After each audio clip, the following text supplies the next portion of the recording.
ફ્રૂટનો રાજા એટલે કેરી અને અત્યારે માર્ચ મહિનાથી પાકી કેરી આવવાની શરૂઆત થઈ જાય. ખાસ કરીને સિઝન હોય એપ્રિલ, મે, જૂન એમાં એકદમ સરસ બધી કેરી મળતી હોય. એટલે આપણે આ સિઝનમાં છે ને મેક્સિમમ કેરી ખાઈ લેતા હોય. એમાં આપણે સવારના બ્રેકફાસ્ટમાં કેરી સમારીને ખાઈએ, બપોરે રસપુરીનું જમણ કરીએ કે પછી પડવાળી રોટલી અને ઠંડો કેરીનો રસ ખાવાની મજા આવે. તેની સાથે જ રાત્રે છેલ્લે કેરીનો મિલ્કશેક બનાવીને પી લેતા હોય. એ સિવાય કેરી સ્ટોર પણ કરી લેતા હોય આખા વર્ષ માટે. અને અત્યારે કેરીની સિઝનમાં કેક છે, સોફ્ટ ડ્રિંક છે, બીજું ઘણું બધું આનું બનાવતા હોઈએ, મીઠાઈ બનાવતા હોઈએ. અઢળક અત્યારે બધી રેસીપી બનતી હોય છે કેરીની.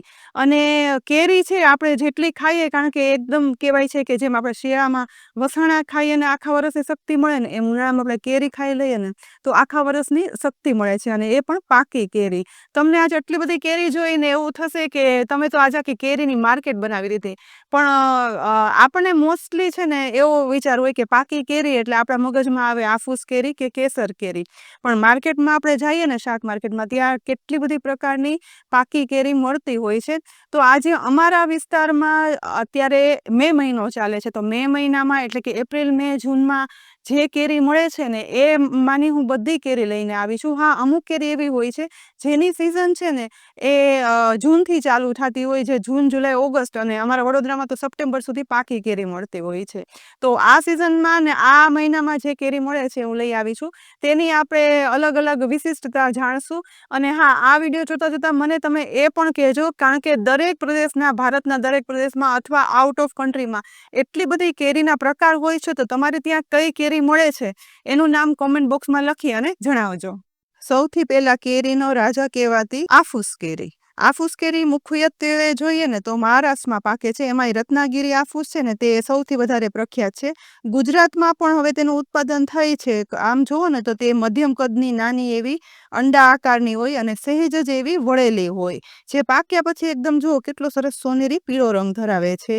ક્યારેક ઉપર લાલ રંગની પણ જાય જોવા મળે છે.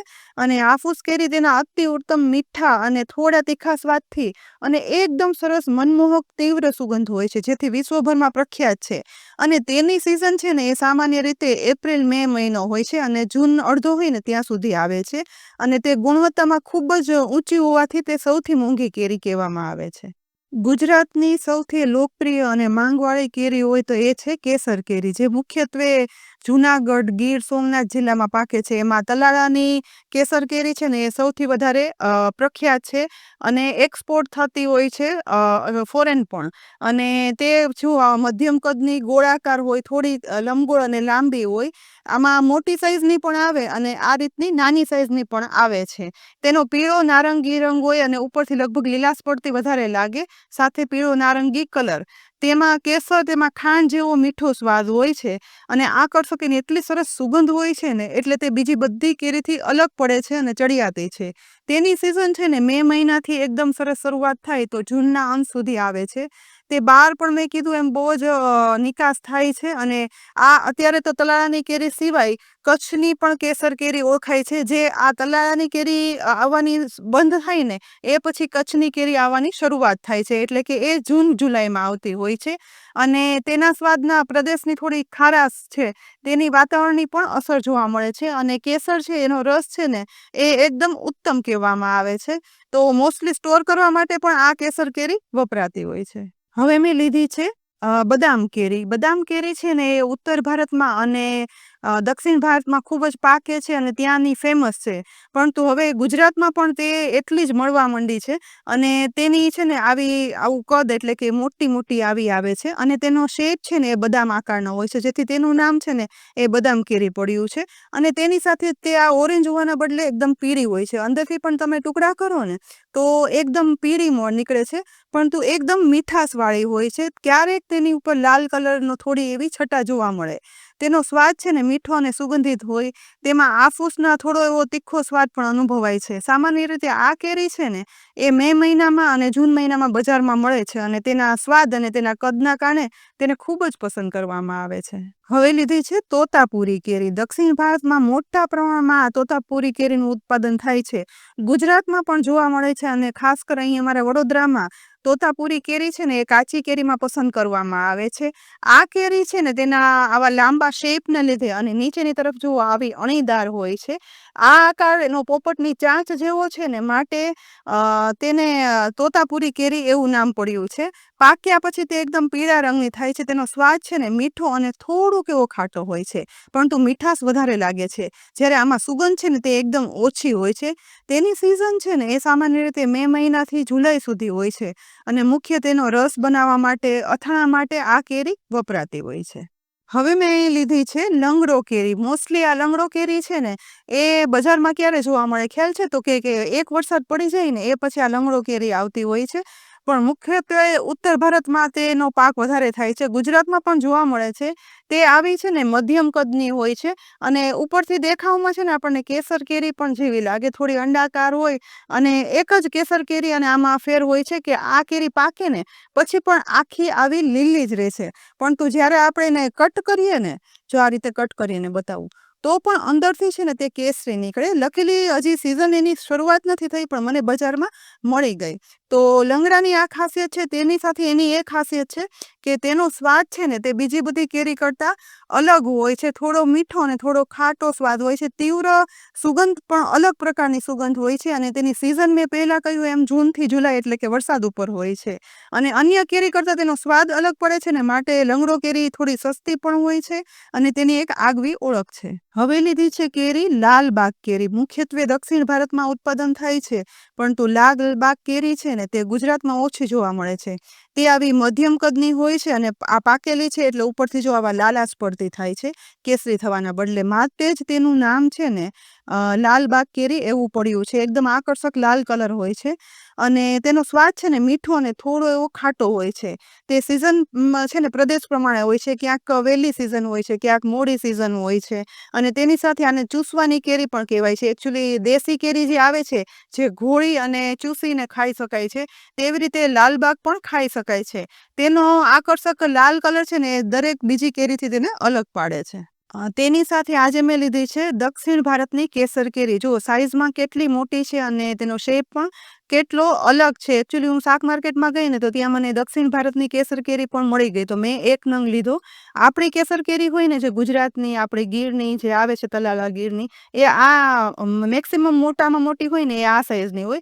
જ્યારે આ કેસર કેરી જે દક્ષિણ ભારતની છે જો કેટલી બધી મોટી છે, પરંતુ મીઠાશ જુઓ ને તો આપણી કેસર કેરી હોય ને એવી જ મીઠાશ અને એવું સરસ અંદરથી કેસરી કલરની નીકળે છે અને એકદમ સુગંધીદાર છે. તો આ એક ખાસ માહિતી માટે એક જ નંગ હું લઈ આવી દક્ષિણ ભારતની કેસર કેરી. નામ વાંચી અને થોડીક નવાઈ લાગશે. આ છે વનરાજ કેરી. મુખ્યત્વે વનરાજ કેરી છે ને એ ગુજરાતના વડોદરા અને તેની આસપાસના વિસ્તારમાં આ પાકે છે. હું વડોદરામાં રહું છું એટલે અમારે અહીંયા મળી ગઈ છે, પરંતુ એકચ્યુઅલી મને શાકવાળા ભાઈએ એવું કહ્યું કે આ તો સૌરાષ્ટ્રની છે. પરંતુ સૌરાષ્ટ્રમાં આ વનરાજ કેરી જો આવતી હોય, તમને જાણકારી હોય તો મને કહેજો, કારણ કે હું સૌરાષ્ટ્રમાં રહેતી હતી ત્યાં સુધી મેં વનરાજ કેરી તો ત્યાં ક્યાંય જોઈ નથી. આ છે ને તે મધ્યમથી મોટા કદની અને આવી ગોળાકાર હોય છે અને પાક્યા પછી તેનો પીળો નારંગી રંગ થાય છે. ત્યાં સુધી ઉપરથી આવી જો લાલાશ પડતી લાગે.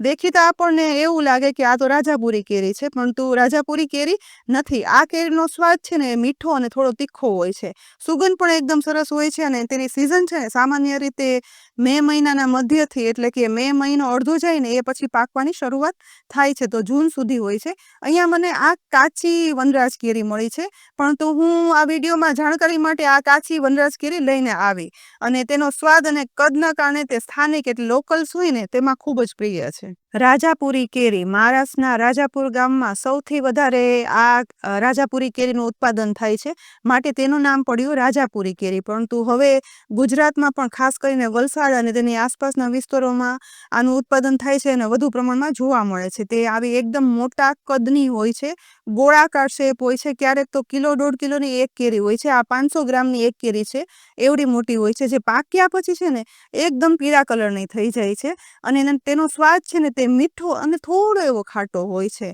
અને તેની સિઝન છે ને સામાન્ય મે મહિનાથી જૂનના અંત સુધી હોય છે અને આ છે એ કાચી કેરી છે, કાચી રાજાપુરી કેરી. અને રાજાપુરી કેરી વગર બધાને ખ્યાલ છે કે આખા વર્ષના 12 માસના અથાણા બનતા જ નથી. તે ખાટું અથાણું હોય, કેરી ગુંદાનું અથાણું હોય, ગોળ કેરીનું અથાણું હોય કે પછી છુંદો કે પછી બીજા અથાણા. રાજાપુરી કેરીમાં જ્યારે જાળી પડે ને એ પછી આ કેરીના અથાણા બનાવવામાં આવે છે, જેથી તે 12 માસ એકદમ સરસ રહે છે. અને રાજાપુરી કેરી છે ને તેના મોટા કદ માટે જાણીતી છે અને તેનું રસ પણ એકદમ ટેસ્ટી બને છે. જો રાજાપુરી કેરી પાકેલી તમે ના ચાખી હોય ને તો એકવાર ચોક્કસથી ચાખજો. તેનો રસ ખાવાની પણ એટલી જ મજા આવશે. આજે મેં તમને અમારા વિસ્તારમાં જે પણ પાકી કેરી મળે છે અલગ અલગ પ્રકારની, તેની મારી પાસે હતી ને એટલી મેં જાણકારી આપી. તમારા એરિયામાં બીજી કઈ કઈ કેરી પ્રખ્યાત છે અથવા તો મળે છે, તમને કઈ પસંદ છે, કોમેન્ટ બોક્સમાં લખી અને ચોક્કસથી જણાવજો. આ સિવાયની છે દશેરી કેરી, જે ઉત્તર ભારતની પ્રખ્યાત છે. દક્ષિણ ગુજરાતની પાયરી કેરી છે, જમાદાર કેરી જે ખેડા અને આણંદની છે, અને તેની સાથે દૂધ પેંડા કેરી છે. એકદમ પેંડા જેવી અને દૂધ જેવી લાગે, બહુ સરસ સ્વાદ હોય ને અવળી નાની જ હોય. તે છે જુનાગઢ ગીરની. તો આટલી માહિતી મારી પાસે કેરીની હતી, પણ તો છેલ્લી 4 કેરી છે અત્યારે મને મળી નથી, તો મેં તમને નથી બતાવી. જો આ સિવાયની પણ માહિતી હોય તો ચોક્કસથી શેર કરજો. અને આ વિડીયો કેરીનો તમને કેવો લાગ્યો તે પણ કહેજો. અને તેની સાથે જ હવે તમારે આગળના દિવસોમાં કઈ વસ્તુની, કઈ સામગ્રીની અથવા કયા ઇન્ગ્રેડિયન્ટ્સની તમારે માહિતી જોઈ છે એ ચોક્કસથી મને લખી અને જણાવજો, તો આપણે એનો વિડીયો પણ બનાવશું. અને આવા જ અવનવા ઉપયોગી જૂના દરેક વિડીયો જોવા માટે કિચન સિરીઝને સબસ્ક્રાઈબ જરૂરથી કરી લેજો. સાથે જ અમારા ફેસબુક પેજને પણ લાઇક કરી અને ફોલો કરજો, જેથી આવનારી અનેક રેસીપી, જુદી જુદી માહિતીના વિડીયોના અપડેટ્સ તમને તુરંત જ મળે. આવતીકાલે ફરીથી મળશું નવા વિડીયો સાથે. ત્યાં સુધી આવજો.